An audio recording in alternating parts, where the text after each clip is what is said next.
आजकल हर दूसरा आदमी मल्टीविटामिन ले रहा है, लेकिन क्या सच में जरूरत है मल्टीविटामिन लेने की सबको? इसका सीधा सा आंसर है नहीं। क्यों? क्योंकि जब हमारी बॉडी नेचुरल बैलेंस डाइट ले रही है तो उसमें हम फ्रूट्स वेजिटेबल्स का सेवन कर रहे हैं, तो उसमें बॉडी नेचुरली विटामिन को एब्जॉर्ब करेगी, और ये ज्यादा बेटर है मल्टीविटामिन कैप्सूल वाले विटामिन से।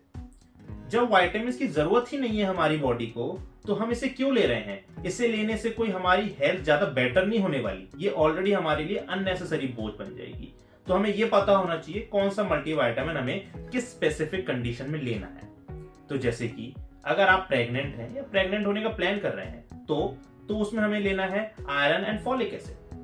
वहीं पे अगर आप लो सनलाइट एक्सपोजर में रह रहे हैं तो विटामिन डी, झंझनाहट हो रही है, थकान हो रही है तो विटामिन B12। अगर आप वेजिटेरियन हैं और वीगन हैं तब आपको विटामिन B12 सप्लीमेंटेशन की नीड है। अगर कोई छोटा बच्चा है, उसे भूख नहीं लग रही, तो उसे मल्टीविटामिन सिरप पीडियाट्रिशियन प्रिस्क्राइब करेगा। अगर कोई बहुत एजेड लोग हैं जिनको आजकल दर्द बहुत कॉमन होता है, तो उनमें विटामिन डी, विटामिन B12 की सप्लीमेंटेशन की जरूरत है। और भी बहुत सी ऐसी सर्जरीज होती है जिसमें विटामिन स्पेसिफिक ट्रीटमेंट देना पड़ता है।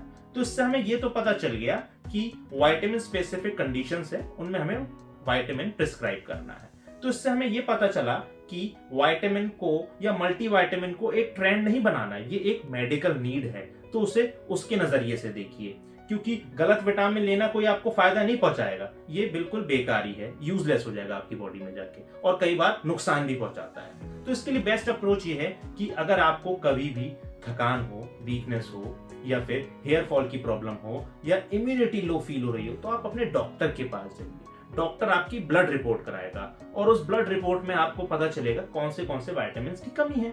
तो आप विटामिन स्पेसिफिक थेरेपी लीजिए जो कि डॉक्टर आपको प्रिस्क्राइब करेगा, और आपकी विटामिन डेफिशिएंसी सही हो जाएगी। वो कहते हैं ना कि the right person needs the right vitamin at the right time, तो उसे फॉलो करिए ना, और आप अपनी विटामिन डेफिशिएंसी से दूर भागिए और हेल्दी हो जाइए।